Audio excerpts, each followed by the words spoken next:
Asumo hoy con humildad, con conciencia de las dificultades, el mandato que ustedes me han confiado. Lo hago también con la convicción de que solo en la construcción colectiva de una sociedad más digna podremos fundar una vida mejor para todos y todas. En Chile no sobra nadie. La democracia la construimos juntos y la vida que soñamos solo puede nacer de la convivencia, el diálogo, la democracia, la colaboración y no la exclusión. Sé que en 4 años más el pueblo de Chile nos juzgará por nuestras obras y no por nuestras palabras. Y que, como decía un viejo poeta... Gabriel Boric asumió la presidencia de Chile hace un año con el impulso de su juventud y con muchas expectativas como representante de una nueva generación de política surgida de las protestas sociales. Sin embargo, también asumía con una serie de desafíos sumamente complicados, con minoría en el Parlamento y una oposición dura. En su primer aniversario, ¿cómo sale parado el gobierno de Boric?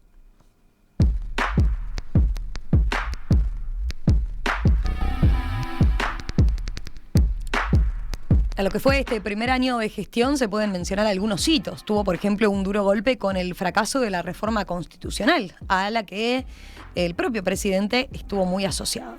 También fue teniendo que cambiar su gabinete ministerial, incorporando políticos de la vieja guardia de la centroizquierda chilena. Por otro lado, buenos resultados en la economía, que le han permitido en los últimos meses un repunte en las encuestas de opinión. Hoy les proponemos justamente profundizar en este análisis y acercarnos a cómo camina un gobierno que, bueno, claro, tanta atención llamó en nuestra región cuando comenzó. Así que para eso estamos en línea con el politólogo David Altman, politólogo uruguayo que está radicado en Chile desde hace muchos años. David es profesor titular de Ciencia Política en la Pontificia Universidad Católica de Chile. Está hace más de 2 décadas allí en el país andino. David, bienvenido, ¿cómo estás? Un gusto saludarte. ¿Qué tal, Romina? Un gustazo estar de vuelta con ustedes, un placer para charlar, no sé cuánto podré contribuir porque estamos muy al principio de este mandato, de esta administración, pero un gusto charlar con todos ustedes. Lo mismo, gracias como siempre, David. Y nos acompaña Gustavo Calvo, ustedes lo conocen, conductor de La Hora Global aquí en Radio Mundo, que siempre nos hace sus aportes en estos contactos internacionales. ¿Cómo anda, Gustavo? Bienvenido. Muy bien, Romina, muchísimas gracias por la invitación otra vez y a las órdenes, tratando de interpretar parte de este desorden mundial que en este caso es Chile. Miren esta particularidad, David nos decía recién en el corte, mientras que estábamos en la previa, ¿cómo es que le llaman este momento del año, David? ¿Marcitis? Marcitis. Te preguntan si te vino la marcitis, porque todo cae en marzo y venimos del mes duro de vacaciones, entonces el cambio es extremadamente radical y uno se cae y, bueno, le caen todas las cosas. La matrícula, contribuciones inmobiliarias, los niños al colegio, bueno, todo empieza ahora en marzo y la gente está loca. Así que se da la marcitis ahí y justo también con, por un lado, cuando asume un nuevo gobierno y ahora en este caso cuando se cumple ya el primer año entonces de gestión, esa particularidad que tienen los chilenos, porque recordemos que la marcitis se debe en parte a que ellos se toman vacaciones en febrero, a diferencia de en general lo que pasa en el resto del continente, ¿no? Donde enero siempre es ahí el mes de mayores vacaciones, el mes del parate. Bueno, en el caso de ustedes es en febrero y así que la vuelta a la realidad es dura y tiene varios desafíos, como decías. David, a ver, te comienzo preguntando, recordemos un poco para los oyentes, ¿no? El gobierno de Boric empezó con varios gestos simbólicos, ¿no? Por mencionar uno, un gabinete muy joven, ¿verdad? Sí, ciertamente, o sea, lo escuchábamos un poquito en el audio que nos habían puesto al principio. Gabriel Boric entra a la presidencia bajo el lema básicamente de jubilar a la política tradicional y prometiendo una serie de cambios. No hay que olvidarse que veníamos continuábamos en esto que se conoce vagamente como el estallido social, más la pandemia. Habían sido unos años un poco locos. Y prometió, consecuentemente, cambios drásticos a favor de la ciudadanía. Ciertamente el gobierno hoy en día, en comparación con lo que esas promesas y esa nueva energía traían a la moneda, fue diluyéndose y fue cambiando, fue mutando en este año de forma bastante drástica, podríamos decir. Ujú. Ciertamente no se terminó jubilando a la política tradicional y por ahora los cambios importantes, drásticos a favor de la ciudadanía están por verse, muchos de ellos. Por mencionar otro de los aspectos en los que se ponía mucho énfasis, sobre todo en el comienzo, ¿no? Con lo que iba a significar, decía yo, un gabinete con varias figuras muy jóvenes que eran muy cercanas al presidente, pero también un gabinete de mayoría de mujeres, 14 ministras en 24 ministerios, y en momentos se lo ha considerado un gobierno feminista, ha implementado quizás varias políticas en esa línea, ¿no? ¿Podemos mencionar alguna? A ver, ciertamente a nivel discursivo este es un gobierno que entró fuerte haciendo gala de símbolos muy importantes, inclusive en la ceremonia de asunción del presidente. La persona que se encargaba de todo el protocolo era una mujer de Rapa Nui, de Isla de Pascua, con su traje tradicional. Y tenía un rol muy central en todo lo que fue el evento y los eventos que hubo.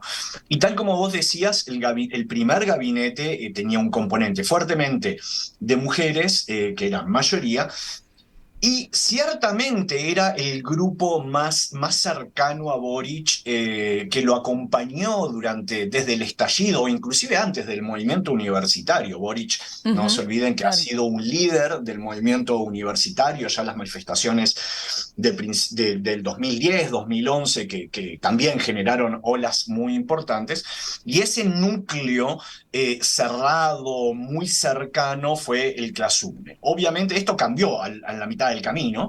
Eh, Era gente muy de confianza del presidente, pero ciertamente inexperiente, inexperta en la relación con el poder legislativo.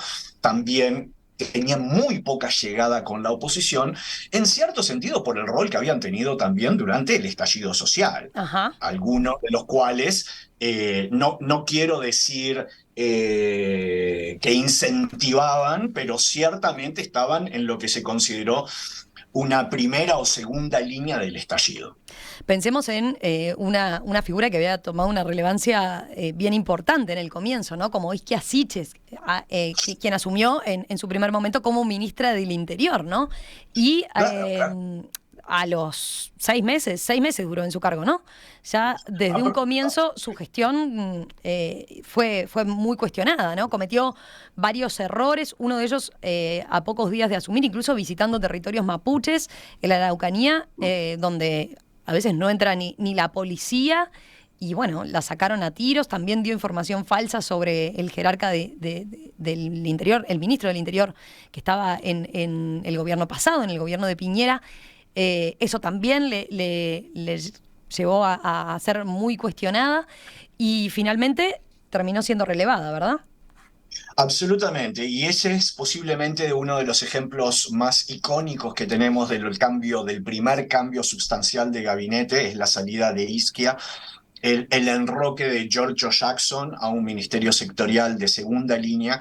Isquia, tal como tú decías, cometió muchísimos errores, algunos de los cuales complicados, como mentir sobre una supuesta conspiración de importación de inmigrantes y de aviones secretos que llegaban a Chile con inmigrantes ilegales. Y ni que hablar la visita a los territorios del sur, del mundo más mapuche, donde literalmente la sacaron a tiros. Fue una visita muy mal preparada, quedó muy en offside la Ujú. oficina del Ministerio del Interior, que en Chile tiene un carácter muy importante, porque en Chile no hay vicepresidencia. En caso de ausencia del presidente, es el ministro o ministra del Interior quien asume el cargo de la Ujú. vicepresidencia o la presidencia temporal. Entonces, simbólicamente, el Ministerio del Interior es indudablemente uno de los ministerios más importantes, más significativos, por lo pronto en el ámbito político. Y consecuentemente la sacaron, no tuvo más remedio, la opinión pública estaba francamente ofuscada primero con la inexperiencia, con los errores y después con las mentiras. Y ahí fue que ella conformó quizás el cambio más significativo en el Ministerio del Interior, siendo reemplazada por Carolina Toá, que es una mujer con altísimo nivel de experiencia, es una mujer que viene del mundo concertacionista, y ahí es donde vemos uno de los primeros cambios en el tono que usa el presidente de la República cuando les decía que venían a jubilar la política tradicional y que en gran medida este gobierno venía a limpiar los terribles 30 años desde la transición hasta ahora, como que de pronto el único salvavidas que tenía a manos era la propia concertación de Partidos por la Democracia, Claro. y los 30 años pasaron a ser no tan malos. De pronto inclusive algunas cosas buenas, ¿no? Pero el cambio de tono es increíble, se palpa día a día, es notable. Ahí en la figura de la ministra del Interior, entonces, sin duda, decías, pero ¿en qué otro aspecto lo ves así tan presente? Y bueno, lo veo muy presente en que uno de los ministros mejor evaluados es el ministro de Hacienda, Mario Marcel, que es un concertacionista de tomo y lomo, es uno de las columnas vertebrales del Partido Socialista chileno, que él estuvo desde el principio, ¿verdad? Este es quizás el ancla a tierra que usó Boric para decirle al mundo, miren, no somos tan radicales tampoco. Y él, dentro de toda la tormenta casi perfecta que se ha armado en Chile en los últimos años, él ha logrado surfear un poco estas olas muy ariscas que vienen y que van, y le ha dado una cuota de confianza al Poder Ejecutivo, cosa que el presidente necesita de forma urgente, porque este gobierno también carece de un apoyo popular como creía que iba a tener en un principio. Creo que todos creen que van a tener un flor de apoyo y después cuando van haciendo la cotidianidad se dan cuenta que no es tal, al punto de que apenas llega el tercio, si es que llega el tercio de apoyo ciudadano. ¿Con cuánto fue que asumió de popularidad? No, asumen con harto, asume con 50 y tanto, pero eso fue una caída muy libre. Y quizás el golpe que posiblemente hablemos en unos minutos, más bestial que recibe es la paliza que recibe el gobierno en el plebiscito de salida. Ahora, el llamado plebiscito de salida, que era el plebiscito donde los ciudadanos votábamos sobre el borrador de constitución que se había propuesto, que se había creado a través de la Asamblea Constituyente. Me quedaba una duda. Mencionabas la figura del ministro de Hacienda, Mario Marcel, que es el ministro más popular del gobierno. ¿Es común que en Chile el ministro, que para nosotros es como el ministro de Economía, sea el más popular? Habiendo incluso con recorte de gasto público, por ejemplo, ¿no? Que fue una de las medidas que instrumentó. Lo que pasa es que los números en materia económica le ha ido bastante bien, ¿no? Bueno, eso de bastante bien es medio relativo, o sea, bueno, y el panorama es bastante sombrío por cómo se viene la mano en Chile. En términos, a ver, empiezo con lo de Mario Marcel, que me comentaba, sí, no es nada común que el que controla la billetera fiscal sea el más popular, justamente porque es el malo de la película. ¿Necesitamos esto? No. ¿Queremos? No. El rol de él es decir no a todo, ¿verdad? Y después arregla por otro lado. El tema de los síntomas económicos no se sienten como positivos, a pesar de que en algún ámbito se podrían percibir como algo de positivo, pero estamos con una inflación que pisa el 13%. En términos chilenos, es una inflación importantísima. Estamos con una debilidad en el sistema estructural de pensiones que es colosal. No se olviden de las quitas que se permitieron durante la pandemia, y hay gente que se ha quedado sin un centavo en sus fondos de pensiones. Estamos hablando de una desocupación de un 8% aproximadamente, que se mantiene estable, eso no cambia, y este año, el 2023, se estima que Chile es uno de los 2 únicos países de América Latina que va a tener un crecimiento negativo. Para el 2023 se estima que Chile va a decrecer 1.5%.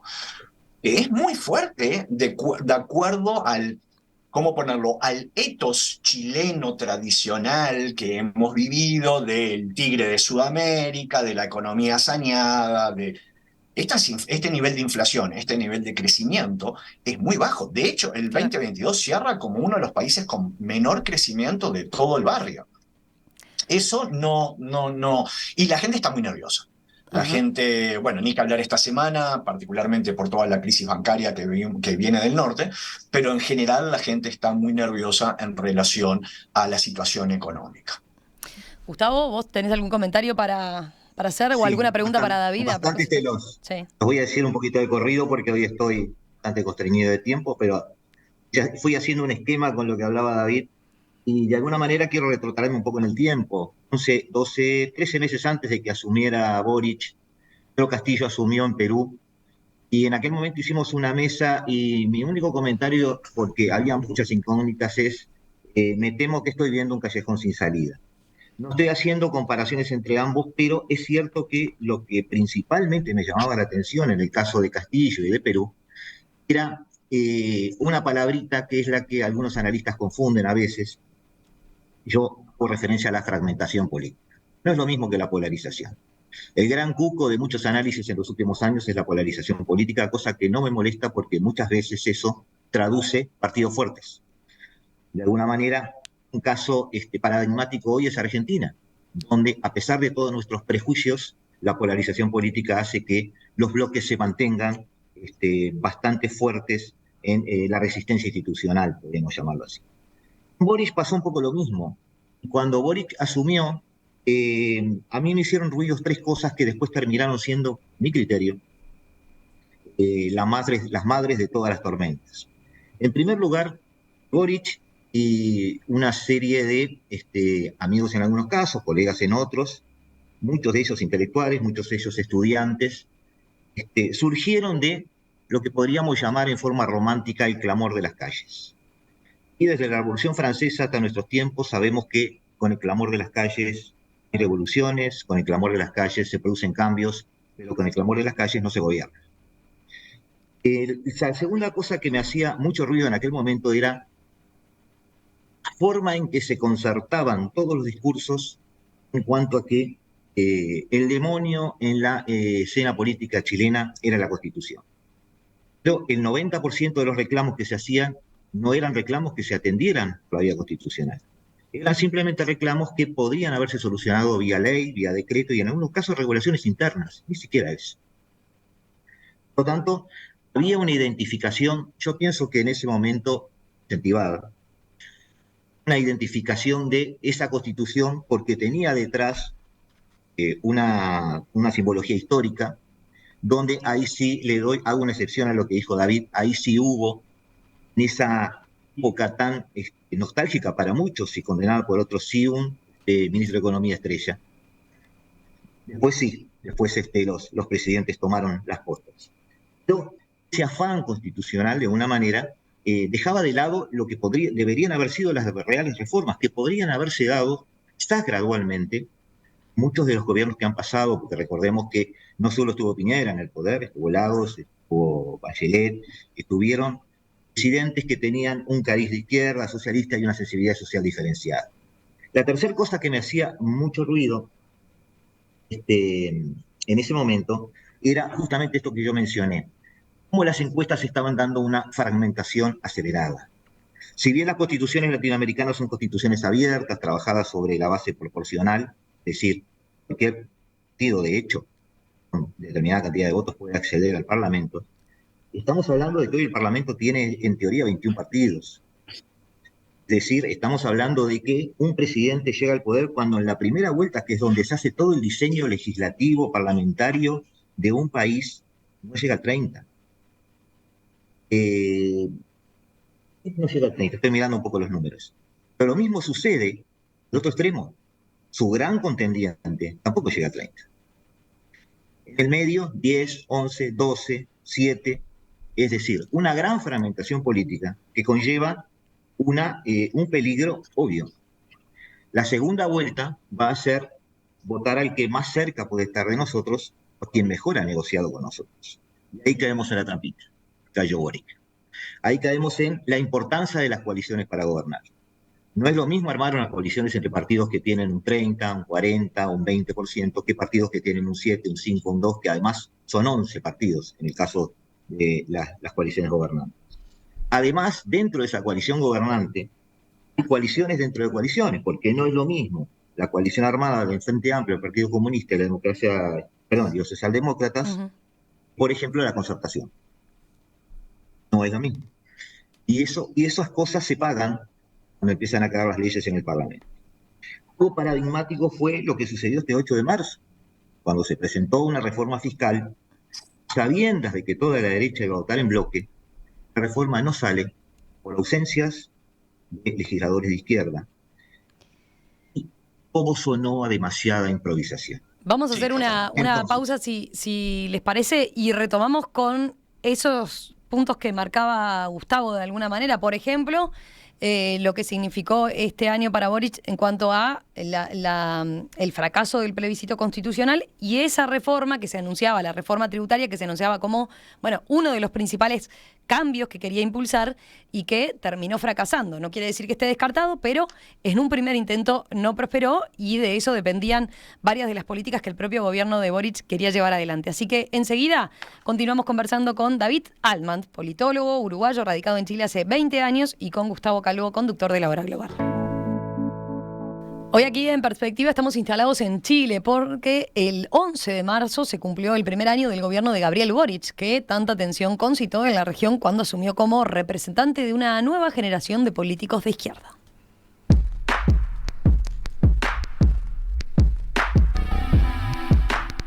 ¿Qué ha pasado durante su primer aniversario? ¿Qué desafíos le quedan por delante? Bueno, de eso estamos conversando con el politólogo David Altman, radicado en Santiago desde hace 20 años, uruguayo, y con nuestro compañero de Radio Mundo, Gustavo Calvo, conductor de La Hora Global, integrante de la Mesa de Análisis Internacional.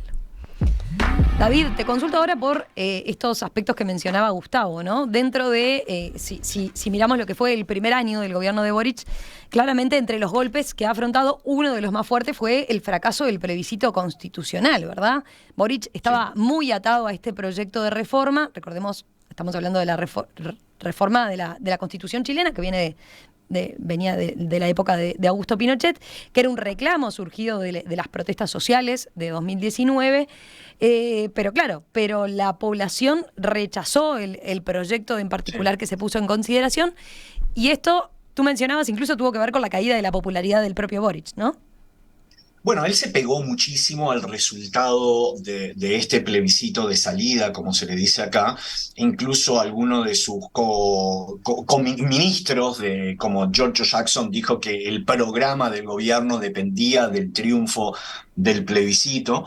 Lo que quizás no estoy 100% de acuerdo con esta idea de que el clamor de las calles era para una reforma constitucional. A la larga termina derivando en un pedido de reforma constitucional, pero como decía Gustavo, y no puedo estar más de acuerdo con él, muchos de las banderas de lucha del estallido social tenían que ver con políticas que se podían perfectamente haber cambiado a través de leyes regulares, inclusive a través de actos administrativos. El tema de las pensiones, de la salud, de las ISAPRE, famosas prestadoras privadas de salud, y educación, y así sucesivamente. Creo que se logra el camino de reforma constitucional como manotón así de casi de ahogado de los partidos políticos que en el último minuto, no se olviden que el 15 de noviembre, francamente, aquí existía o un clima de golpe de Estado o de guerra civil. Francamente, el 15 de noviembre a las 3, 4 de la mañana, que es cuando los partidos logran el famoso acuerdo, estábamos inmersos en ese ambiente. Y ahí se logra abrir este proceso. Quizás para algunos era una forma de tirar la pelota para adelante y después vemos cómo hacemos.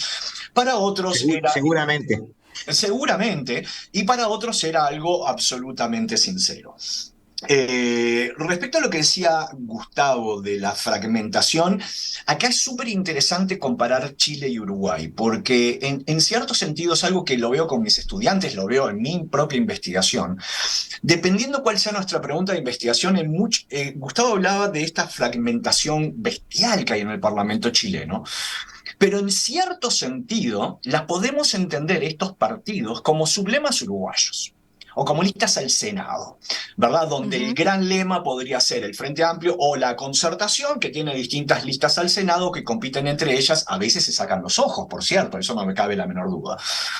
Pero dependiendo cómo lo querramos ver, a veces es una fragmentación que no es tanto más que la uruguaya, pero por otro lado, ciertamente suena bestial y coordinar eso en el Parlamento es un dolor Claro. de cabeza. Perdón, un paréntesis, David. ¿Sabes Sí, por qué se da? Tienes razón tú en que, de hecho, la comparación que estás haciendo me estás haciendo acordar mucho a la ley de lemas. claro, Eh, pero hay una trampita en eso. Los hechos, en la práctica, ese escalón institucional que implica la elección primaria, la nominación de un candidato, provoca una alineación de los líderes secundarios. Pero totalmente. si los fragmentos siguen vivos en el Parlamento, los líderes siguen activos y cada uno con su visión de la realidad diferente. No hay una sumisión a un líder superior que impone su punto de vista. Sí, sí, sí, Eso sí, se nota en Chile y en Perú. estoy de acuerdo contigo. O sea, Perdón, por y eso, sería posible acá. Lo que pasa es que tenemos una coalición con partidos que superan algunos estándares de votos. Lo podría pasar acá. sí, Eso sí, Chile quiere el sistema alemán. claro.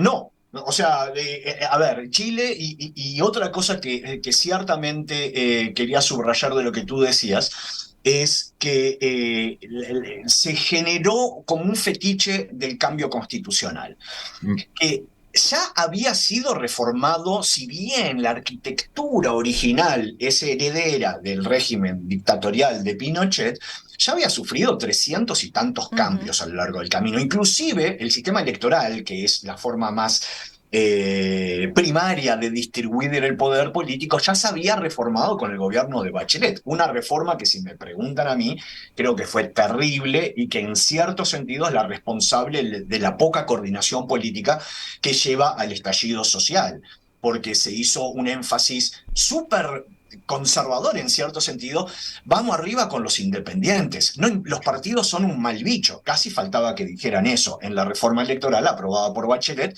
quien también es la paladina del voto voluntario. Es bajo su gobierno que se termina el voto obligatorio en Chile y que sabemos, el voto voluntario tiene un sesgo de clase muy evidente, muy claro, y donde la población, digamos, en la medida que uno baja en los estratos socioeconómicos, participa menos y genera otro tipo de discriminaciones.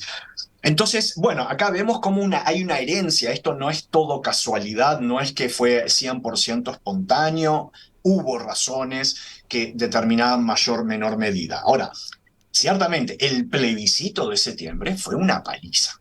Fue una paliza al punto de que quedaron totalmente en estado de shock. No tenían capacidad de respuesta, porque no fue que perdieron por 2, 3 puntos. No fueron 5, no fueron 10, fueron más de 20. Y eso no hubo casi una sola región de Chile, no hubo una sola región donde el sí ganara. Hubo 6 comunas, si no recuerdo mal, donde ganó el sí, pero comunas, o sea, estamos hablando de 360 y tantas comunas, en 6 ganó el sí. Es decir, fue una paliza de aquí a vaya uno a saber dónde, por todo el país. Más aún, esta constitución, este borrador, tenía un fortísimo carácter identitario. Y si vamos a ver qué pasó en los sectores chilenos donde la población de los pueblos originarios está más concentrada, la gran zona, la macro zona sur, ahí la diferencia fue de más puntos, fue 80-20 el resultado en algunas comunas. Es decir, la paliza vino pareja por todo el lado y eso descoloca a todo el gobierno en su funcionamiento. Lo que produce después un montón de pifias, un montón de errores de autogoles en cierto sentido que se vienen cometiendo y que lo vemos plasmado en este último cambio de gabinete que sucede en estos días, donde el gobierno también recibe otro grandísimo golpe, que es lo que mencionábamos hace un ratito, el perder en el Parlamento esta reforma impositiva tan grande. Esto, Gustavo mencionaba, ¿no?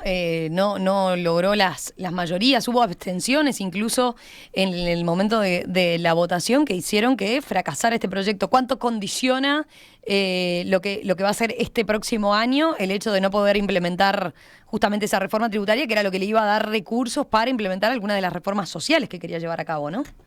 Por supuesto. Bueno, Sí. perdón. No, simplemente decir que esta reforma es una reforma tributaria muy importante, muy seria, y de la cual se colgaban un montón de otras reformas a nivel de pensiones, de un nuevo sistema de cuidados que incluía salud, etcétera, etcétera. Esta reforma iba a involucrar 8 puntos del producto aproximadamente.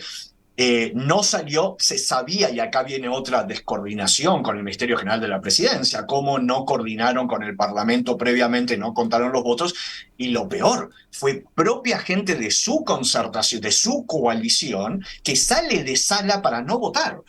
Es decir, la derecha es natural, la oposición es natural que vote en contra, eso pasa en todas las democracias, es razonable, pero que su gente se desalinee es algo que también fue digno de un tirón de orejas interno muy importante que hubo. Gustavo, ¿querés hacer algún comentario? Que sé que te tenés que ir, que tenés clase. Sí, estoy acá en San Ignacio, digamos, a punto de entrar a clase, pero me quedan unos minutitos todavía, estoy abusando del escritorio de una compañera aquí.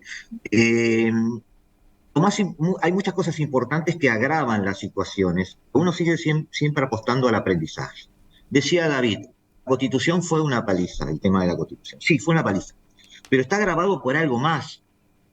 Fue votado 2 semanas después que el presidente dijera que todo su plan de gobierno dependía de esa aprobación de la Constitución. Entonces, la señal que le está dando al pueblo, votación, es ahora no sé qué hacer, ahora no sé cómo avanzar en mis proyectos.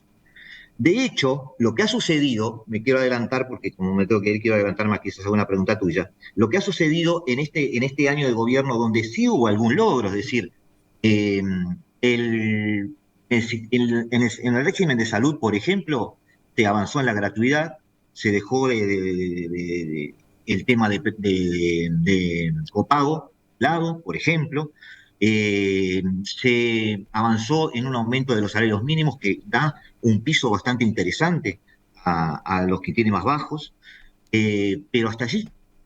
Porque lo que sucede ahora es que Boric va a tener que hacer lo que condenó, es decir, el ejercicio cotidiano de la política, los acuerdos.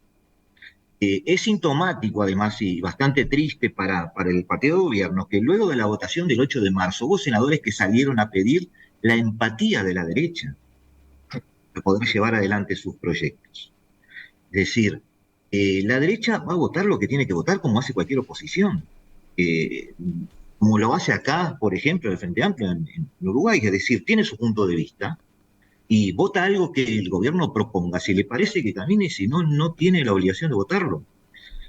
Y esa debilidad intrínseca del gobierno con esas coaliciones variopintas, con mucha fragmentación, donde no se sabe quién manda, pero lo que sí se sabe es que hay mucha duda de que mande Boric. Es el principal problema que tiene él. Tiene problemas por delante, tiene migraciones, problemas con Bolivia y con Venezuela, graves. Hace 2 semanas que movilizó el ejército en la frontera boliviana. Tiene que llevar adelante una reforma de pensiones, no tiene los votos.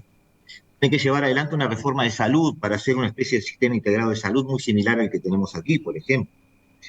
Tiene que llevar adelante, además, reformas políticas que, además, enfrentar el nicho de violencia y una seguridad creciente, o por lo menos una percepción de seguridad muy creciente en todo Chile. Todo eso va a necesitar, como en todos los países democráticos del mundo, de votos en el Parlamento. La forma de conseguirlos, como siempre, tomando un café grande. Me tengo que despedir si no se Dale. enoja. Gustavo, un abrazo, gracias. Muchas gracias. Le consulto Gustazo. ahora a David eso. Chao, chao. ¿Cómo ves estos desafíos que tiene por delante? Primero, antes de capaz de los desafíos, nos quedó eso. Gustavo mencionaba recién, tuvo algunos logros, algunos aciertos en este primer año. Sí. ¿Tú qué destacarías en particular? No, o sea, ciertamente lo que mencionaba Gustavo son quizás los logros más importantes que ha tenido en relación al aumento del salario mínimo, que, vamos, es más una unidad de cálculo de otras cosas que el salario real, ¿verdad? O que el salario medio. Pero el tema de los copagos, el tema de agilizar un poco el asunto en lo que es FONASA, pero de vuelta, se ha concentrado, mucha energía se fue hasta el tema del plebiscito, ahora con la reforma tributaria, que fue un fracaso como vemos. Lo que uno podría predecir es que esta reforma tributaria, porque no se puede presentar así como estaba nuevamente por un año, la descuarticen toda y la hagan pedacitos, entonces hagan leyes de menor calado, pero puntuales, sectoriales, una ley para reforma de salud, un proyecto de ley para reforma de pensiones, que cambie un poquito la cosa y ahí se va a poder presentar. El tema es que hay achicoria, por decirlo mal y pronto, en Chile, en cuanto a el año que viene. Este año se prevé malo a nivel económico, por lo que hablábamos del decrecimiento. O sea, Chile y Haití son los únicos países de la América Latina que decrecen este año, se estima que van a decrecer. Y un poco lo que decía Gustavo, acá viene una suerte de frenar y tomar conciencia que se necesita mucha negociación. El socialismo democrático, o sea, los sectores socialistas de la concertación, de la vieja concertación, juegan un rol pivotal a la hora de articular o no, y en última instancia es como, da un poco de lástima, pero Boric mismo ha tenido que cambiar, pero totalmente, la forma de hablar. Ya no son los malditos 30 años. ¿Se acuerdan que en el estallido, creo que lo hablamos alguna vez, Romina, había un lema que decía, no son 30 pesos, son 30 años? Todo el estallido surge por el aumento de 30 pesos del precio del me acuerdo. litro. Y hubo un lema gigantesco que se hizo icónico, que era, no son 30 pesos, son 30 años.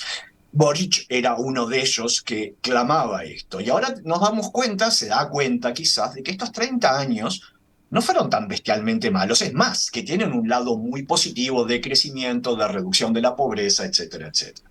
El socialismo democrático va a seguir siendo crítico, y un poco lo que mencionaba Gustavo, ciertamente Chile territorialmente está muy complicado. Tenemos la macrozona sur, que es una zona enorme de Chile en el sur, está bajo estado de excepción, uno va y hay tanques, no hay libertades básicas, estado de excepción constitucional, y en el norte tenemos la militarización ya hace un año y tanto de la frontera, particularmente con Bolivia, para evitar este flujo migratorio ilegal, que es una cosa que desgarra el corazón ver las condiciones en las cuales algunas familias cruzan esta frontera, 4.000 metros, donde las heladas matan a niños, abuelos, etc.